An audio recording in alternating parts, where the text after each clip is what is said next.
Every once in a while, you meet a person who rekindles your fire. That person who has the capacity, the empathy, and the wisdom to help you be a better person. I've had the fortunate opportunity to know Bob just over a year, and I can share with you that Bob is one of the most soulful people I've ever met. Bob brings wisdom and gentleness and generosity to the Rotary Club, and we are so proud to have Bob Carroll here as our District Governor to do our final keynote speech. Bob Carroll.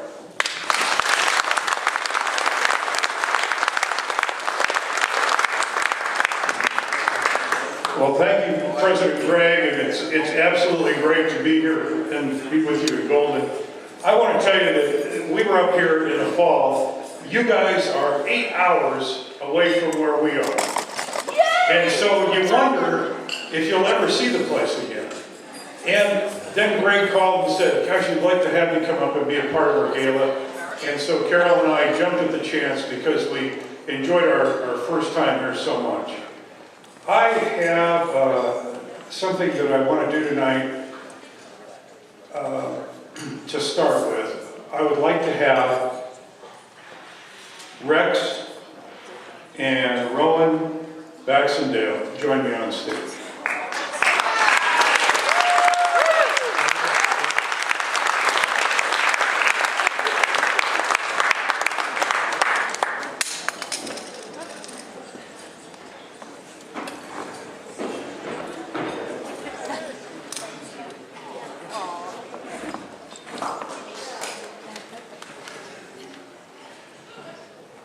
The trip to Golden this last fall was unusual in that the members of the Rotary Club brought their children to the address. And we don't see that a lot.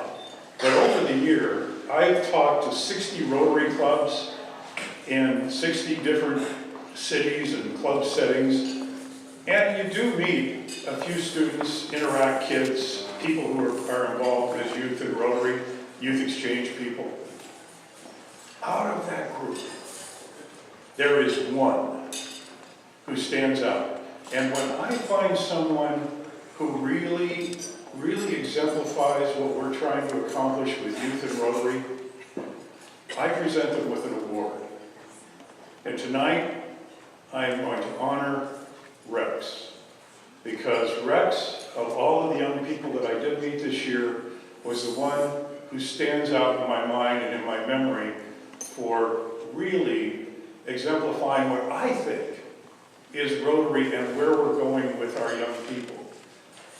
I have, Rex, what I call the Order of the Eagle. And it is a gold pin that I'm going to present to you tonight.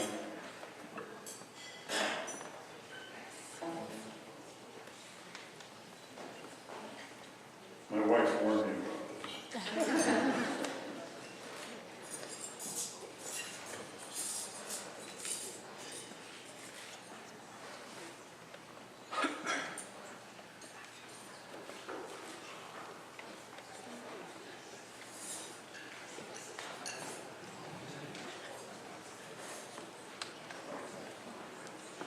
Congratulations.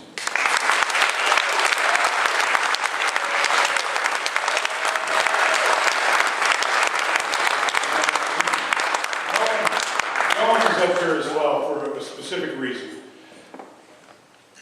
Grade 3 is where Rex sits now in school. Rowan is in grade 1. My message to you tonight, Rowan, is pay really close attention to your brother, because he has leadership skills. And what I mean by that is, what I experienced with Rex is that he would come up and talk to me and engage me in conversation and ask me about Rotary and things that were going on as a district governor. Rex understands that what we need in Rotary is an equal partnership with youth. Not where we both provide the same thing, but where the young people are able to partner on an equal basis and contribute what it is that they can contribute to the betterment of humanity. We don't believe in Rotary that the world is going to achieve world peace through the present leadership. We believe it's the Rexes and Rowans of the world that are our best hope for world peace. Yeah.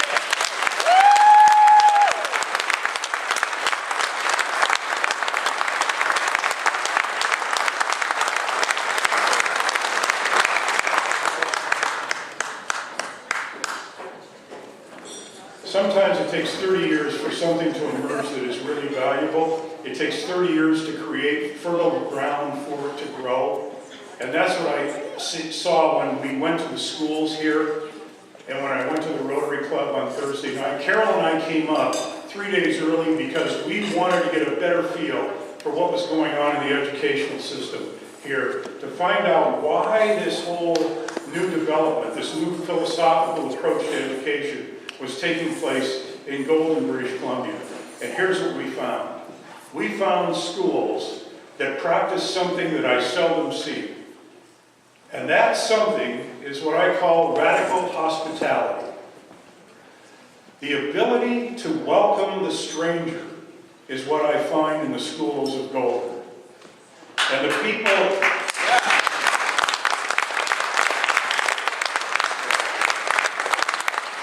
People, among others who I will remember from this visit are Principal Jan,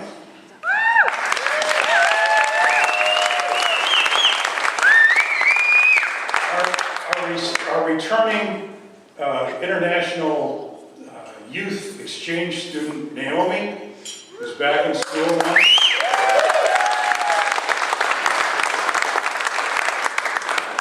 I'll remember Madison and Dawn, and I'll remember Dossie, because Madison and Dossie are going to be in the 8th grade next year, and they welcomed me, and we had a great conversation about their dreams and their development in your school system.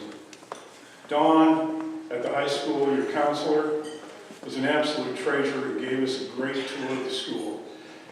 Radical hospitality is not something where everybody becomes best friends, but it's the willingness to make more room in your heart for other people to have a place.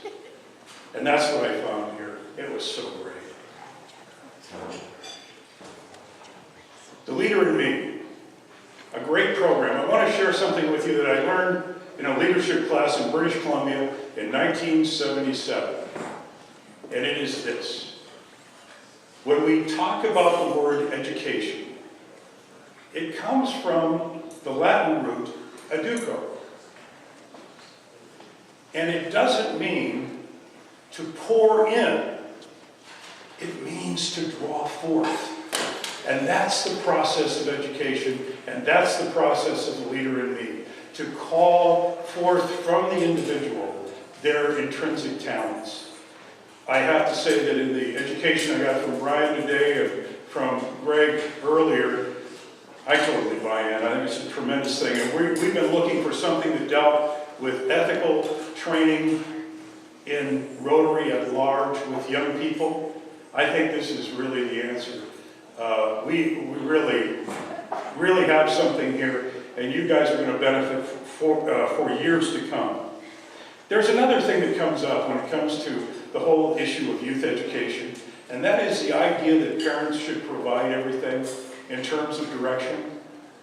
What I find with parents is that they provide the message. And what is the message?